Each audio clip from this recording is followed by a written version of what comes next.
Assalamualaikum warahmatullahi wabarakatuh. Edisi apa yang akan kita bahas malam hari ini?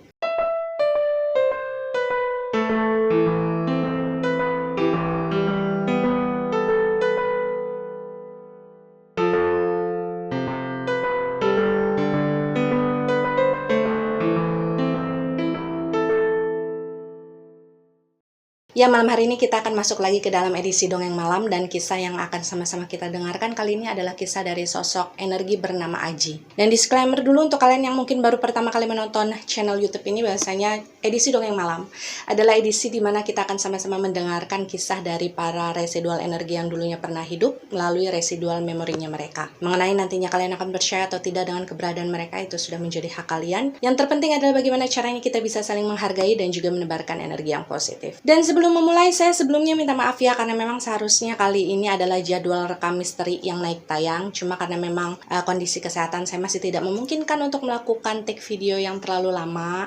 Karena memang kalau rekam misteri itu take videonya sekitar 6-7 jam, dan energi yang akan muncul di dalam proses syuting tersebut kan nggak bisa ditebak ya. Jadi maafkan saya kalau misalkan pada hari ini kita harus menyelipkan edisi Dongeng Malam. Semoga kalian bisa tetap menikmati cerita ini dan juga bisa mengambil pelajaran dari kisah tersebut. Aji adalah sosok entitas yang berasal dari line sekitar tahun 60-an ya. Dan usia terakhir Aji ketika dia hidup dulu adalah sekitar 9 tahun. Dan sebelum membahas bagaimana kisah Aji ini secara keseluruhan, izinkan saya sebentar untuk membahas bagaimana latar belakang dari keluarganya si Aji. Jadi Aji ini memang dilahirkan dalam sebuah keluarga yang bisa dibilang menengah lah ya. Terlalu kaya juga enggak, terlalu sederhana juga tidak. Dan pada saat itu si Aji ini cukup lama menjadi seorang anak sematawayang dalam keluarganya. Dan masa di mana Aji hidup dulu, memang keberadaan seorang anak laki-laki dalam sebuah keluarga itu adalah sesuatu yang sangat ditunggu-tunggu ya, sangat dibanggakan. Itulah kenapa kemudian Aji ini memang sangat dimanjakan oleh kedua orang tuanya. Sebut saja di sini nama ibunya adalah Sinta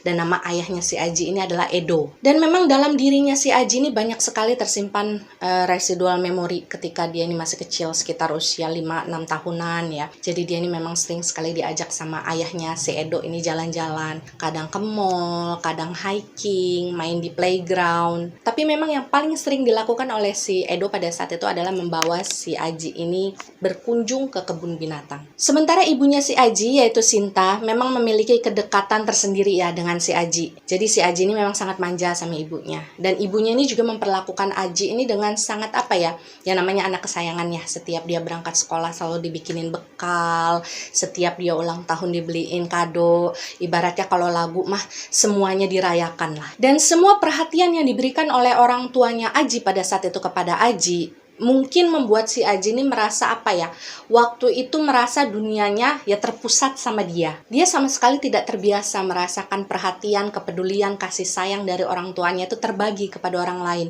Karena kan dia cukup lama ya menjadi anak tunggal dalam keluarga tersebut. Hingga kemudian ketika si Aji ini menginjak usia sekitar 8 tahun, barulah kemudian dia mendengar kabar bahwasanya pada saat itu ibunya ini sedang hamil. Aji bilang dalam komunikasi kami ketika pertama kali dia mendapatkan kabar kalau ibunya sedang hamil, dia sebenarnya biasa aja, karena dia juga nggak terlalu mengerti ya apa itu hamil, kemudian apa yang akan terjadi setelahnya kalau misalkan adiknya itu lahir. Ibaratnya si Aji ini masih asyik dengan dunia permainan dia sendiri lah. Nah barulah ketika kemudian usia kehamilannya si Sinta itu memasuki sekitar usia 2-3 bulan, kayak trimester pertamanya lah ya. Nah morning sickness yang dirasakan oleh si Sinta pada saat itu memang cukup parah. Jadi kata Aji, dia ini sering melihat ibunya nih kayak muntah-muntah gitu, terus bawaannya lemes. Jadi memang waktu itu si Aji ini merasa kayak kok ibu nggak perhatian lagi sama Aji. Karena memang pada saat itu si Sinta ini lebih banyak menghabiskan waktu untuk beristirahat di dalam kamarnya. Tapi waktu itu memang karena si Aji ini kan masih polos ya, dia belum terlalu mengerti juga. Dia juga tidak terlalu banyak menghabiskan waktu bersama ayahnya yang memang sibuk bekerja. Jadi memang pada saat itu tidak ada orang yang mengedukasi si Aji ya, bahwasanya orang hamil ya kebanyakan mengalami proses tersebut. Jadi memang secara khusus Aji ini bercerita ya, ketika ibunya hamil muda nggak bisa ngapa-ngapain kan, sedikit-sedikit tiduran, sedikit-sedikit muntah. Aji bilang, ibu nggak pernah bikinin sarapan lagi buat Aji. Ibu nggak pernah bikinin bekal lagi buat Aji ke sekolah. Ibu udah nggak pernah lagi membantu Aji mengerjakan PR.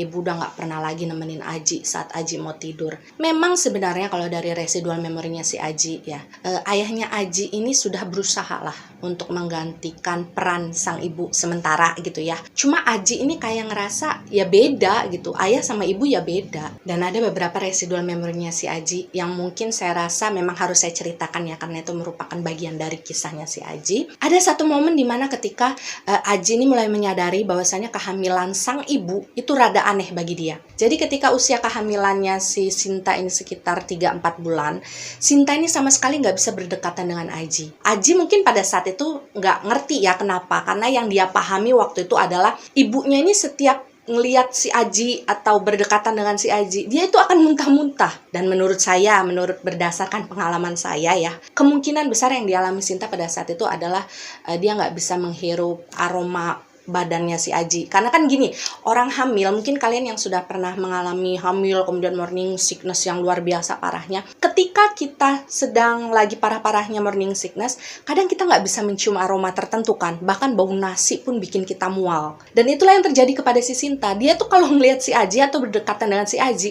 dia nggak suka. Dan karena hal tersebut si Aji ini sempet nangis, benar-benar nangis karena dia ngerasa sedih. Dia tuh kepikirannya kayak, ibu ini kenapa kok nggak mau deket sama Aji lagi. Dan di momen tersebut si Aji ini sempat mengurung diri di kamar ya. Dia nangis sambil ngebuangin semua mainan-mainan dia yang dulu pernah dibeliin sama ibunya itu dari jendela. Dan karena memori-memori tersebutlah pada akhirnya si Aji mengaku ketika ibunya sedang hamil tersebut, dia ini mulai membenci sosok calon adiknya sendiri. Karena bagi dia pada saat itu calon adiknya sudah merebut semua hal tentang orang tuanya ya dari si Aji. Dan kalau misalkan kalian bertanya, emangnya ayahnya Aji nggak ngasih pengertian gitu sama anaknya gitu kan? Jawabannya sebenarnya ngasih. Ada beberapa memori, residual memorinya si Aji yang menggambarkan ketika si ayahnya ini berusaha menenangkan Aji dan bilang bahwasannya pada saat itu ibu bukan nggak suka sama Aji, ibu itu bukan nggak mau deket-deket sama Aji, tapi kalau orang hamil hormonnya memang seperti itu nak. Cuman kan yang namanya anak kecil ya, waktu itu usia Aji paling baru 8 tahun, dia nggak ngerti lah apa itu namanya hormon atau apa. Yang pada saat itu dia lihat, ya itulah yang dia rasakan, dan itu yang masuk ke dalam kepalanya dia. Dan ada satu kalimat yang sering sekali diucapkan oleh Aji setiap kali Aji ini dinasehati oleh ayahnya atau sama nenek kakeknya gitu ya, karena memang waktu itu sikapnya kepada sang ibu ini udah berubah. Aji selalu bilang gini, enggak ah, Bapak sama Ibu emang udah gak sayang lagi sama Aji. Dan singkat cerita ketika kemudian si Sinta ini sudah memasuki masa terakhir kehamilannya, jadi sekitar 8-9 bulan lah. Nah di sekolahan Aji pada saat itu ada sebuah acara. Jadi kalau kata Aji itu kayak semacam pentas ya, yang harus dia tampilkan di depan kakak-kakak kelasnya yang waktu itu mau lulus. Dan memang pada saat itu si Aji ini kebagian peran, dan perannya memang cukup penting. Dan sebenarnya pada saat itu si Aji ini kayak pengen menunjukkan gitu kepada orang tuanya kalau Aji ini pinter loh, Aji ini bisa loh. Dan karena hal tersebut Aji ini udah memberitahu sama orang tuanya dari jauh-jauh hari lah, dari beberapa bulan sebelumnya. Ayah, ibu, Aji pengen tampil di sekolah, Aji pengen kalian datang. Karena kata Aji pada saat itu memang guru yang ada di sekolahnya meminta agar semua murid yang tampil pada pentas tersebut mengundang orang tuanya. Jadi istilahnya kayak biar rame lah acaranya. Dan waktu itu memang ayah serta ibunya Aji ini menyanggupi. Jadi mereka ini bilang sama Aji, iya nanti ayah sama ibu pasti datang. Dan karena janji tersebut otomatis si Aji ini kan udah berharap banyak ya. Dia berlatih dengan sangat keras karena dia pengen menampilkan yang terbaik di depan orang tuanya. Tapi ketika hari H datang, hari pentasnya Aji ini datang ya, sedih sih kalau diceritain. Waktu itu ibunya si Aji ini nggak keluar kamar. Jadi si Aji ini kan bertanya-tanya, kok ibu nggak siap-siap sedangkan ayahnya sudah siap-siap. Jadi pada saat itu si Aji ini sempat mengetuk pintu kamar ibunya sambil matanya berkaca-kaca. Dia tuh nahan nangis kan, ibu kok belum siap-siap, Aji udah pengen berangkat. Tapi waktu itu ibunya nggak menjawab apapun dari dalam. Jadi mungkin karena terlalu lemas gitu ya, mungkin beliau juga sudah ketiduran. Dan pada saat itu ayahnya si Aji ini sempat memberikan penjelasan kepada Aji. Jadi dipegang ya pundak anaknya, dikasih tahu pelan-pelan, Aji perut ibu lagi sakit, jadi ibu belum bisa ikut untuk nonton pentasnya Aji di sekolah. Dan kemungkinan kalau menurut saya gini, ada semacam kontraksi lah ya yang dialami oleh Sinta, yang pada akhirnya membuat si Sinta ini benar-benar nggak bisa kemana-mana. Dan pada saat itu posisinya si Aji ini memang diharuskan untuk mengerti memaklumi kondisi ibunya demi keselamatan sang ibu dan juga calon adik bayinya. Tapi pada saat itu Aji sangat marah ya. Dia bilang sama saya, Aji selalu ngalah, Aji selalu berusaha untuk ngerti ibu, tapi waktu itu ibu sama sekali nggak mengerti Aji. Jadi sambil marah pada saat itu si Aji ini ngomong sama bapaknya, sama ayahnya yang berusaha memberikan pengertian. Enggak! Ayah sama ibu mah emang gak pernah sayang sama Aji. Sayangnya cuma sama adik bayi itu aja. Dan karena marahnya si Aji yang masih tersisa di dalam hatinya, ketika kemudian dia berangkat sekolah dan melakukan pentas sesuai dengan perannya pada saat itu, Aji ini sengaja ngacak-ngacak perannya. Jadi dia ngelakuinnya tuh kayak asal-asalan di atas panggung, dan dia benar-benar membuat ayahnya yang pada saat itu tetap datang ya untuk nonton dia, itu ngerasa malu. Dan ketika saya bertanya hal tersebut kepada Aji bilang, ya Aji sengaja. Aji memang sengaja pengen bikin ayah malu. Tapi sampai di titik ini kita harus ingat bahwasanya kita hanyalah pendengar dari kisah-kisah para entitas, termasuk kisahnya si Aji. Kita harus bisa menempatkan diri kita sebagai tim yang netral ya. Dan kita juga harus ingat waktu itu si Aji ini usianya baru 8 tahun dan dia kayak masih kaget dengan perubahan yang tiba-tiba saja terjadi di dalam keluarganya. Yang biasanya dia menjadi porosnya dunia gitu kan. Tiba-tiba saja dia harus merasa segala sesuatu yang menjadi milik dia pada saat itu terbagi. Dan ketika kemudian adik dari si Aji ini lahir, perempuannya adiknya, saya nggak tahu siapa nama panjang dari adik perempuannya, tapi memang dari residual memorinya si Aji, nama panggilan dari adik perempuannya tersebut adalah Nana. Nah, sejak si Nana ini lahir, Aji ini bisa dibilang sangat cuek, karena dia kan emang udah nggak suka ya sama adiknya, bahkan sejak dari dalam kandungan. Dan asal kalian tahu, bahkan ketika ibunya ini melahirkan ya di rumah sakit, Aji ini lebih memilih untuk ditinggal sendirian di rumah, daripada dia harus ikut bersama ayahnya menemani sang ibu melahirkan. Dan saya sempat bertanya kepada Aji, kenapa Aji seperti itu? Emang Aji nggak kasihan sama ibu gitu kan melahirkan sendirian, nggak ada Aji? Dan tahu nggak Aji ngejawab apa pada saat itu? Jadi waktu itu Aji cuma bilang gini, kan sudah ada Nana. Nana kan sudah mengambil semuanya dari ayah sama ibu. Ya udah, mereka nggak perlu Aji lagi. Ada beberapa momen yang muncul dari residual memorinya si Aji ketika kedua orang tuanya ini berusaha untuk memberikan pengertian dan berusaha untuk mendekatkan nih si Aji dengan si Nana. Tapi memang pada saat itu posisinya hati si Aji ini masih keras ya.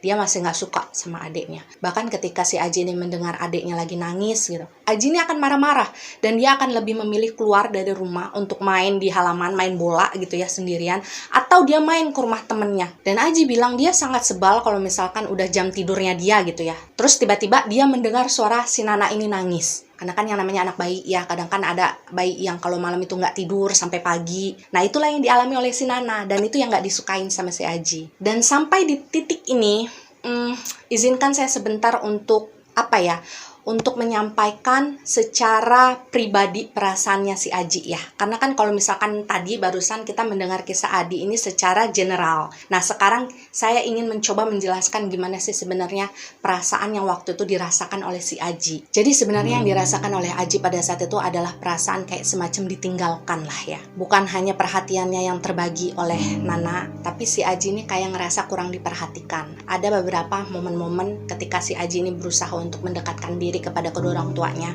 Misalkan dia mau bercerita tentang sesuatu gitu ya, tentang kesehariannya dia misalkan. Pada saat itu tuh orang tuanya tuh kayak nggak mendengarkan dia sama sekali karena terlalu fokus dengan anggota baru mereka, yaitu si Nana tadi. Jadi si Aji ini kayak dicuekin lah ya. Aji selalu merasa bahwasanya pada saat itu kedua orang tuanya nih selalu menghabiskan lebih banyak waktu itu kepada si Nana ketimbang sama si Aji. Bahkan Aji bilang ya, untuk sekedar masuk ke kamarnya Aji mengucapkan selamat malam atau mematikan lampu sebelum si Aji tidur, hal yang biasanya selalu dilakukan oleh ibunya ketika dulu si Nana ini belum ada, itu nggak pernah dilakukan lagi oleh ibunya ataupun ayahnya. Jadi si Aji ini kayak ngerasa sendirian. Dan ada satu hal lagi yang sebenarnya tidak disukai oleh Aji pada saat itu yang makin menambah kecemburuannya terhadap si Nana adalah ketika si Nana ini lahir ya, kata Aji, banyak sekali tamu-tamu yang datang ke rumah ya buat nengokin itu kan. Tapi pada saat itu kata Aji, kenapa semua orang yang datang ke rumah saya waktu itu cuma pengen ngelihat si Nana? Saya nggak pernah ditanyain kabarnya gimana, saya nggak pernah diajak ngobrol sama mereka, dan semua hadiah-hadiah yang mereka bawa itu semuanya buat si Nana. Jadi memang pada saat itu Aji yang pola pikirnya masih sangat polos ya, menganggapnya bahkan bukan cuma bapak sama ibu saya doang nih yang perhatiannya diambil sama si Nana, bahkan orang-orang yang kenal kami, saudara-saudara kami, teman-temannya bapak sama ibu, itu juga diambil sama si Nana. Dan semua ketidaknyamanan yang Aji rasakan pada saat itu akhirnya memang betul-betul tertimbun di dalam hatinya si Aji ya, hingga membuat si Aji ini sama sekali tidak mau berinteraksi sama si Nana. Dan di sini dia cueknya benar-benar definisi cuek ya. Dalam beberapa bulan pertama ketika si Nana ini sudah dilahirkan, si Aji sama sekali bisa dihitung jari lah. Dia masuk ke dalam kamarnya Nana, ngeliat mukanya si Nana, itu pun karena disuruh sama ibunya ngambil sesuatu. Jadi benar-benar bukan karena Aji itu pengen ketemu sama adeknya. Dan selebihnya waktu yang dihabiskan oleh Aji di rumah ketika dia sudah selesai pulang sekolah misalkan, itu dia lebih memilih untuk main ke rumah temennya dulu sampai sore gitu ya. Ketika sudah sore dia pulang ke rumah,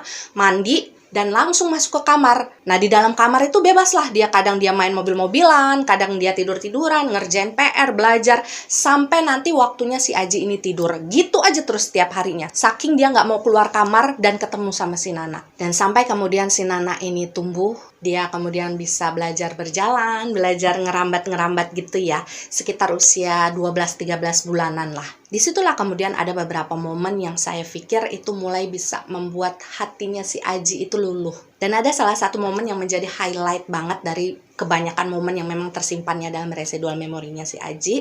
Dan mungkin satu-satunya momen yang terhighlight inilah yang akan saya ceritakan kepada kalian. Izinkan ya. Jadi momennya seperti ini. Waktu itu si Aji ini kan lagi nonton TV ya, di ruangan tengah katakanlah. Nah waktu itu memang ruangan tengahnya tuh sudah di-set sama orang tuanya Aji supaya nggak ada barang-barang atau benda-benda yang membahayakan buat si Nana. Karena waktu itu si Nana kan baru belajar jalan, baru belajar merambat. Yang namanya anak baru belajar merambat atau berjalan itu kan pasti segala sesuatu dipegang sama dia, ditarikin gitu kan ya sama dia. Dan waktu tuh Aji ada di ruangan tersebut, itu benar-benar karena nggak sengaja aja. Karena memang pada saat itu dapur dengan ruang tengah mereka ini sebenarnya kalau nengok gini aja bisa kelihatan. Jadi itulah kenapa ibunya si Aji ini selalu membiarkan si Nana ini main di ruangan tengah setiap kali dia lagi sibuk di dapur. Dan awal-awal ketika dia tahu ada si Nana di ruangan tengah juga, ya dia ini biasa aja, cuek. Jadi pada saat itu si Aji ini kan duduk ya di sebuah sofa yang ada di ruangan tersebut, sementara si Nana ini lagi ya ngerangkak-ngerangkak gitulah di lantai. Dan ketika si Aji ini lagi fokus nonton gitu, posisinya tuh lagi gini loh, dia lagi nyender kan ke sofa, kemudian dia lagi ngeliat TV seperti ini. Dan pada saat itu si Nana yang lagi main di ruangan tengah tersebut, mungkin karena dia ngeliat kakaknya ada di kursi ya,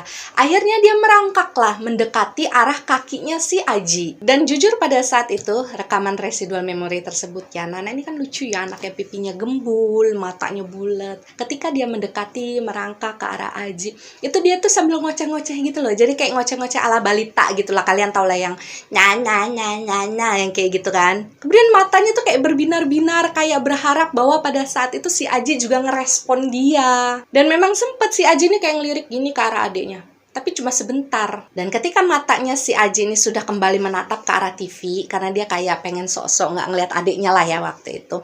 Nah si Aji bilang, dia mulai merasakan tangannya si Nana itu pegangan sama kaki dia. Jadi kayak pengen merambat gitu, kayak pengen berdiri tapi sambil memegang kakinya Aji. Dan pada saat itu sebenarnya si Aji ini ngerasa risih. Karena kan dia nggak biasa dipegang ya sama anak kecil. Dan si Aji ini sempat kayak ngegerakin kakinya gitu. Maksudnya supaya si Nana itu ngelepasin tangannya. Dan waktu itu yang terjadi adalah si Nana ini kan sempat lepas tangannya. Dan dia kan goyah ya, kehilangan keseimbangan. Dan pada saat itulah si Aji ini ya secuek-cueknya seorang Aji. Ketika melihat si Nana ini hampir jatuh karena dia mengguncangkan kakinya. Pada saat itu akhirnya si Aji ini menangkap badannya si Nana dengan kedua tangannya. Dan dalam residual memory-nya si Aji ya, ketika si Nana ini ditangkep sama kakaknya, si Nana ini ketawa-ketawa, jadi kayak gitu, sambil kedua tangan mungilnya tuh kayak nepuk-nepuk pipinya si Aji. Dan di sanalah saya mulai merasakan energinya si Aji ini kayak mulai berubah, jadi mulai shifting nih. Dia luluh. Kalau kita mau membayangkan itu ibaratnya kayak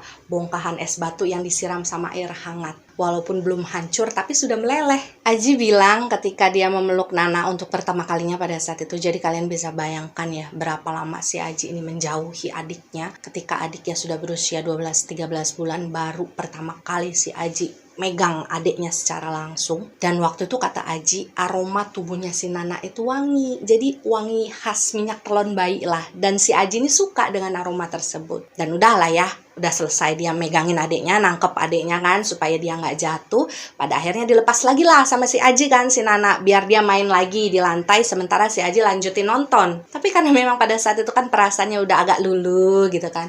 Meskipun dia berusaha untuk cuek lagi waktu itu mungkin karena gengsi ya, tapi ujung ekor matanya ini diam-diam masih memperhatikan si Nana. Dia tuh kayak pengen memastikan kalau pada saat itu si Nana ini bermain dalam jarak yang aman. Dan ketika kemudian si Aji ini melihat Nana waktu itu merangkak agak jauh karena dia pengen ngambil mainannya. Jadi mainannya tuh kayak boneka yang kalau dipencet itu bunyi itu loh. Dan mungkin karena pada saat itu si Aji sudah mulai mengkhawatirkan adiknya kan, kalau misalkan merangkak terlalu jauh takutnya kenapa-napa. Akhirnya waktu itu dengan muka yang masih sok coolnya gitu, mungkin karena dia masih gengsi kan, si Aji ini berjalan, dia turun dari sofanya.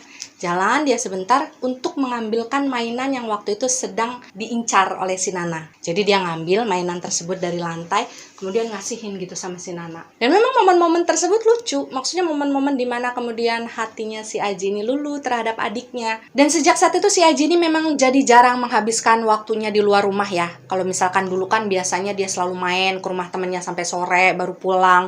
Nah waktu itu ketika dia pulang sekolah dia langsung pulang ke rumah. Dan Aji ini lebih memilih untuk menghabiskan waktunya sambil belajar di ruangan tengah, tempat di mana si Nana biasanya memang dibiarkan main di situ. Jadi secara tidak langsung si Aji ini kayak memperhatikan Nana secara diam-diam gitu ya, mengawasi si Nana supaya nggak kenapa-napa saat main. Dan seiring berjalannya waktu, si Aji ini mulailah dia membeli perintilan-perintilan buat si Nana. Sebenarnya kayak barang-barang sederhana aja, kayak kaos kaki yang lucu yang ada pita-pita merendanya gitu, sama bando-bando bayi, bahkan sampai selimut. Dan semua itu Aji beli melalui uang tabungan dia. Karena kalau kata Aji ya, dia kan kalau pulang sekolah jalan kaki karena memang jaraknya nggak terlalu jauh dengan rumahnya. Nah, setiap kali dia jalan kaki tersebut, dia akan melewati sebuah pasar. Nah, di pasar itu ada sebuah toko perlengkapan bayi di bagian depannya. Jadi memang waktu itu si Aji ini kayak mulai tertarik lah untuk membelikan hadiah-hadiah kecil untuk Nana. Dan dari sanalah si Sinta ini mungkin mulai menyadari ya, kalau misalkan si Aji ini hatinya sudah bisa menerima keberadaannya si Nana. Dan ketika dia tahu akan hal tersebut,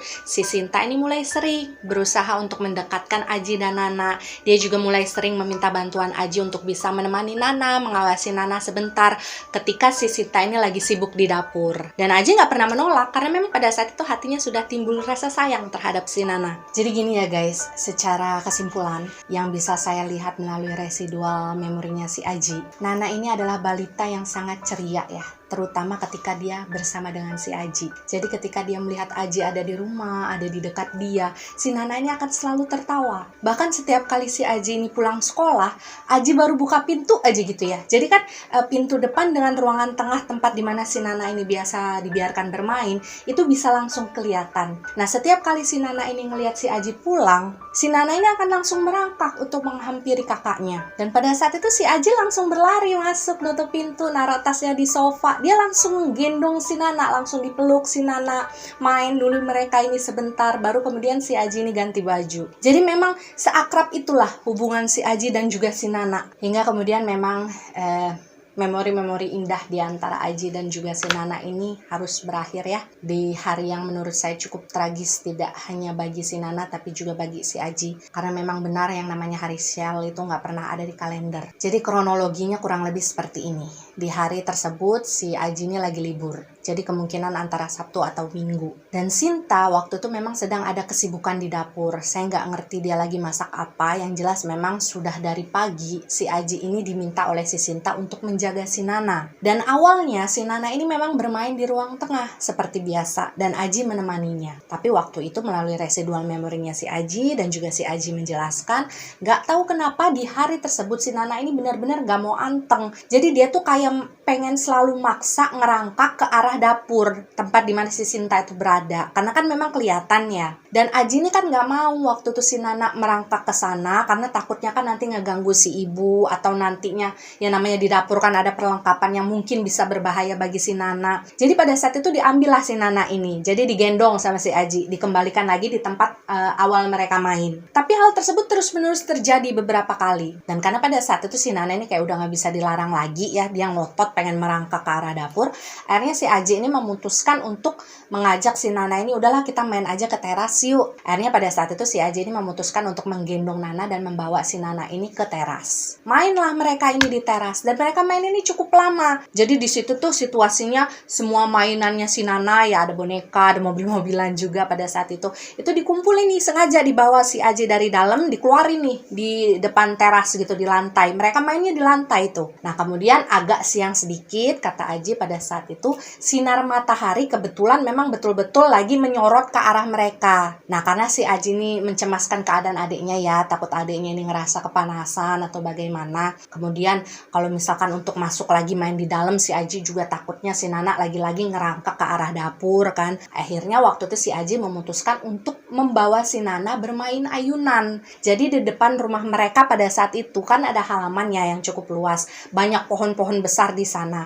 Nah di salah satu pohon tersebut ada sebuah ayunan tali. Dan ayunan itu memang sudah ada di sana dari zaman si Aji itu kecil. Jadi waktu itu si Aji ini duduklah di ayunan itu. Kalian harus membayangkan ayunan tersebut talinya terbuat dari tali tambang yang besar itu loh. Tali tambang yang besar ya. Kemudian bagian bawahnya alas duduknya itu kayak dari papan kayu biasa. Nah waktu itu si Aji duduk di papan kayu tersebut sambil memangku si Nana. Yang memang posisinya kan badan Nana waktu itu kan agak gembul ya. Sementara si Aji ini badannya kurus. Dan awal-awal ketika mereka ini main di ayunan tersebut, si Aji ini ngerasa seneng. Karena kayaknya si Nana ini betah gitu main ayunan. Dia tuh kelihatan kayak ketawa gitu, kayak riang gitu, ceria. Dan mereka kedua ini ketika ayunan tersebut bergerak naik turun gitu ya. Mereka ini ketawa bareng-bareng. Dan yang harus kalian ingat pada saat itu posisi kedua tangannya si Aji itu masih megangin adiknya begini. Jadi dia sama sekali nggak pegangan di tambang. Karena memang pada saat itu posisinya laju si ayunan itu masih belum terlalu kencang. Dan mungkin ya karena kemudian si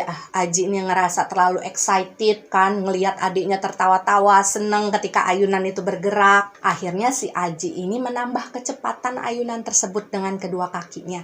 Jadi kakinya kan ngejungkit gitu ya. Dia ngambil kuda-kuda gitu supaya si ayunan ini berayunnya agak lebih ke depan lagi gitu, agak lebih kencang lagi lah. Dan satu hal yang mungkin luput oleh si Aji ya, namanya juga dia masih kecil waktu itu.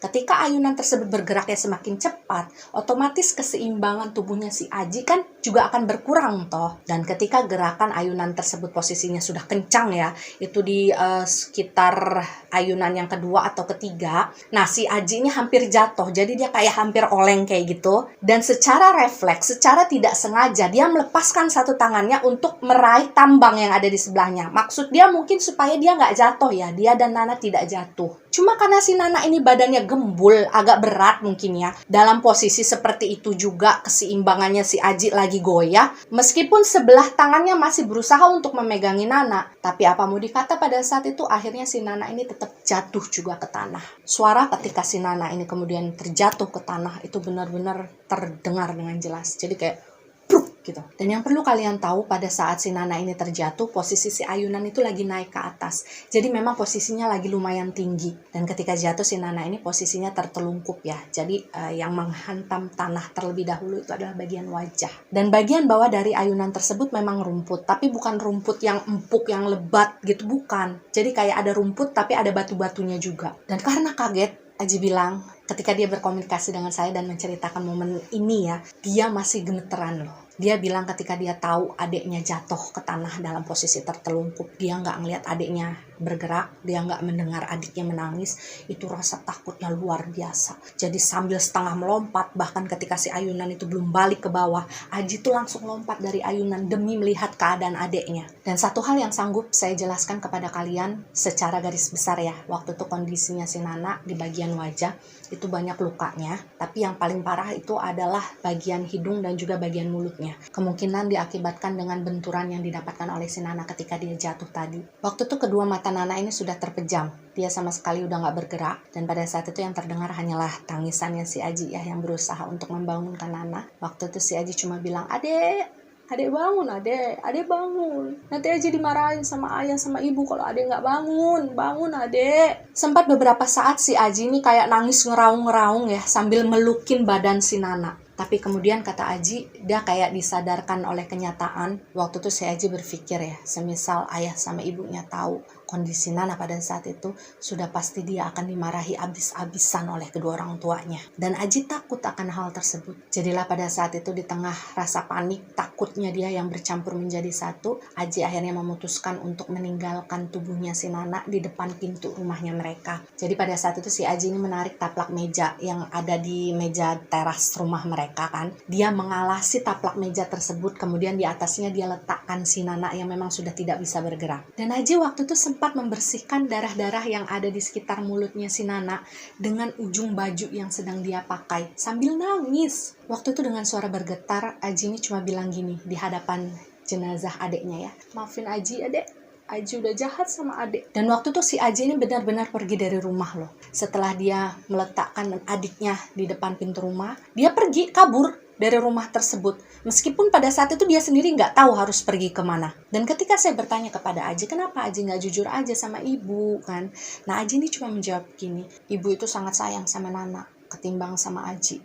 Mungkin kalau Aji yang jatuh ibu nggak akan nangis. Tapi kalau Nana yang jatuh ibu pasti sedih. Aji takut. Aji juga nggak mau dimarahin sama ibu. Jadi Aji kabur. Dan kalau kalian bertanya kemana pada saat itu si Aji ini kabur, jawabannya adalah ke sembarang tempat. Jadi dia benar-benar sama sekali tidak mengunjungi ke rumah kerabat dia, saudara dia, ataupun teman dia. Karena dia berpikirnya kalau misalkan waktu itu dia kabur ke rumah orang yang dia kenal, otomatis orang yang mengenal si Aji itu kan pasti akan ngomong kan sama orang tuanya, pasti akan ngadu. Dan Aji nggak mau hal tersebut terjadi. Jadi si Aji ini jalan kaki. Dia betul-betul menghabiskan waktu beberapa hari, cuma istirahat sebentar doang gitu ya. Jalan kaki dia pergi dari wilayah tempat dia tinggal. Dan kalau ditanya, terus dia makan dari mana, minum dari mana? Minta. Jadi pada saat itu kalau ngerasa lapar atau ngerasa aus gitu, Aji ini nyamperin warung kayak apa kayak gitu untuk minta makan, minta minum aja. Hingga kemudian beberapa hari berselang si Aji ini numpang ke salah satu mobil yang biasanya suka bawa sayuran ke kota kan. Dia naik ke atas bak mobil tersebut dan ikut pergi. Meskipun pada saat itu si Aji sama sekali nggak tahu mobil tersebut mengarah kemana. Dan setelah kemudian dia sampai di tempat yang baru tadi ya,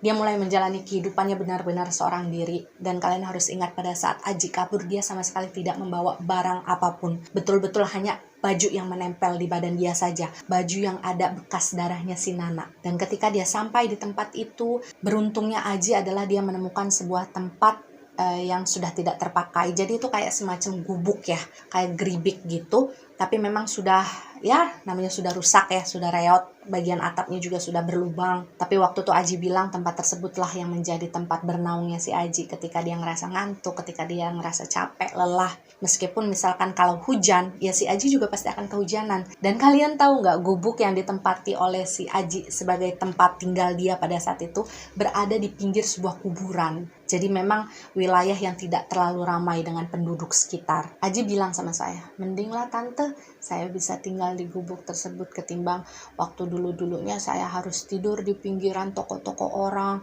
Kemudian sebelum subuh saya udah dibangunin disuruh pergi. Lalu kalau ada pertanyaan, terus Aji dapat uang dari mana untuk melanjutkan hidup? Jawabannya adalah si Aji ini menjalani kesehariannya kadang menjadi pengemis, kadang menjadi pengamen, kadang menjadi apapun lah yang bisa menghasilkan uang. Jadi pada saat itu si Aji ini memang kebanyakan nongkrong kayak di sekitar pasar gitu ya. Karena kan kalau di pasar itu kata Aji, dia bisa membantu orang-orang yang memang membutuhkan tenaganya dia. Dan dari hasil dia membantu orang tersebut tuh, dia bisa mendapatkan uang. Dan sedikit si Aji bercerita, waktu itu dia punya ibu-ibu warteg langganan katanya di sekitar pasar tempat dia nongkrong. Dan ibu-ibu itu udah kenal banget sama si Aji karena kan sering beli makanan di sana. Walaupun uangnya kurang gitu, karena si Aji misalkan dapat rezekinya sedikit, ibu tersebut selalu rutin memberikan Aji ini sekepal nasi bungkus dengan lauk tempe 2 iris. Itu setiap hari gitu dikasih sama ibu itu untuk si Aji. Dan memang Aji sangat bersyukur ya, dalam waktu dia menjalani proses tersebut dia sama sekali tidak pernah dipertemukan dengan orang-orang jahat. Maksudnya entah tuh kayak preman yang pernah malak dia atau gimana gitu. Enggak pernah sama sekali. Jadi dia betul-betul hidup dengan aman. Dan kalian tahu nggak pada saat itu Aji bilang apa? Aji bersyukur karena Allah masih sayang sama Aji walaupun Aji dulunya nakal. Lalu bagaimanakah kemudian Aji ini meninggal dunia? Jadi pada hari itu, hari dimana si Aji ini meninggal dunia, Dia bangun pagi seperti biasalah menjalani hari-harinya. Ketika kemudian si Aji ini berniat untuk berangkat ke pasar, tempat di mana si Aji ini biasanya nongkrong. Nah, di tengah perjalanan yang sebenarnya udah nggak jauh lagi dengan tujuannya si Aji waktu itu. Nah, si Aji ini kan nyebrang.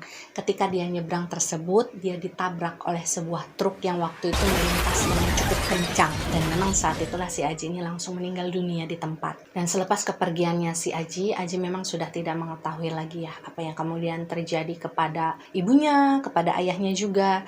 Tapi yang jelas memang di dalam hatinya si Aji ini masih menyimpan rasa bersalah yang luar biasa akan hal yang menimpa Nana. Jadi si Aji ini memang belum bisa berhenti menyalahkan dirinya sendiri. Bahkan ketika kami berkomunikasi, rasa takut, rasa gemetar, rasa sedih itu kayak masih segar gitu di ingatannya si Aji. Kayak seolah-olah belum lama kejadiannya. Aji sempat bilang ya, kalau bukan gara-gara Aji, Nana pasti sudah besar, dia pasti sudah bisa menjadi anak yang baik dan pintar. Aji takut sama ibu, tapi Aji juga kasihan sama ibu. Gara-gara Aji, Nananya mati. Dan jujur di detik itu, saya sempat meneteskan air mata. Begitu juga dengan si Aji.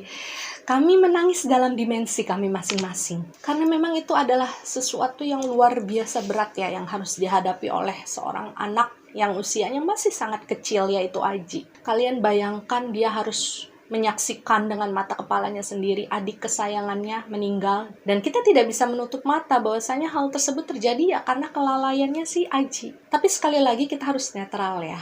Tidak ada yang mau kecelakaan terjadi kepada diri mereka, kepada keluarga mereka. Aji juga tidak pernah mau Nana pergi dengan cara seperti itu. Dan mungkin itu yang menjadi salah satu penyebab si Aji ini benar-benar belum bisa melewati prosesnya sampai selesai. Karena dia tuh kayak masih merasa bersalah. Dan hal terakhir yang saya tanyakan dalam komunikasi kami pada saat itu adalah, Aji kangen gak sama ibu? Dan waktu itu Aji menjawab, Aji kangen.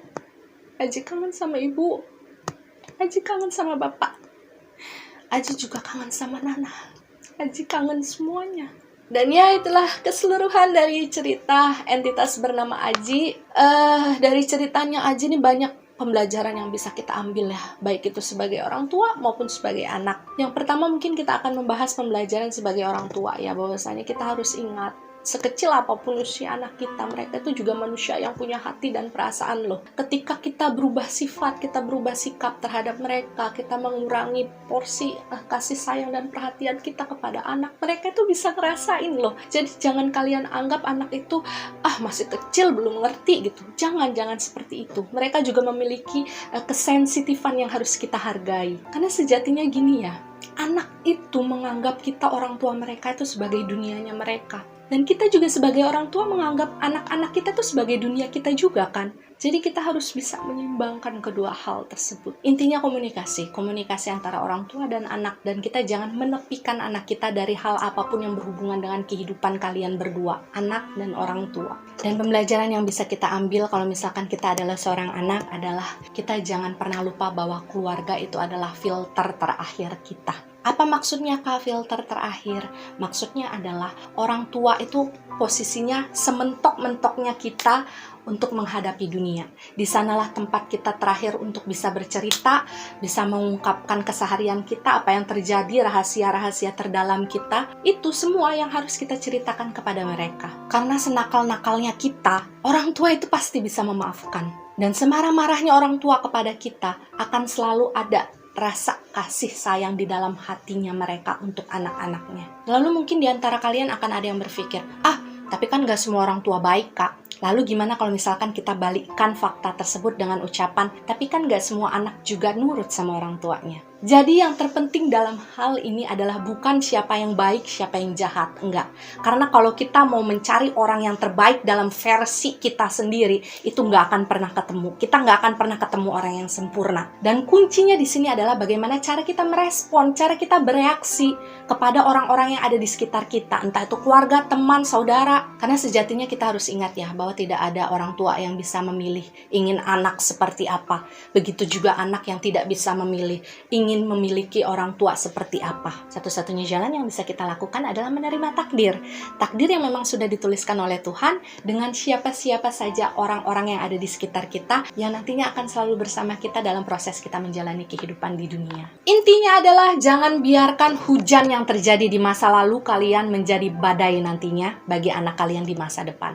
Oke? Dan di akhir kisahnya si Aji, dengan segala kerendahan hati saya meminta kalian semua yang mendengarkan kisah dia untuk bisa mendoakan Aji dan juga mendoakan Nana ya, ibu dan ayahnya juga, supaya mereka ini bisa sama-sama melalui proses mereka dengan baik dan bisa segera sirna untuk bertemu dengan ruh sejati mereka bersama Tuhan. Dan satu hal yang perlu saya garis bawahi di sini adalah saya sama sekali tidak bertemu dengan residual energinya Nana, ibunya dan juga ayahnya si Aji ya. Jadi benar-benar hanya Aji sendiri.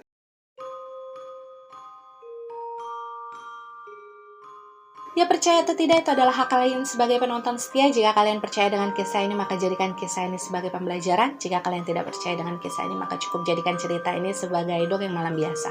Terima kasih yang sudah nonton, terima kasih yang selalu menyempatkan waktunya untuk memberikan komen, memberikan semangat, dan sampai jumpa di video-video berikutnya. Wassalamualaikum warahmatullahi wabarakatuh. Jaga kesehatan ya, hati-hati kalian semua.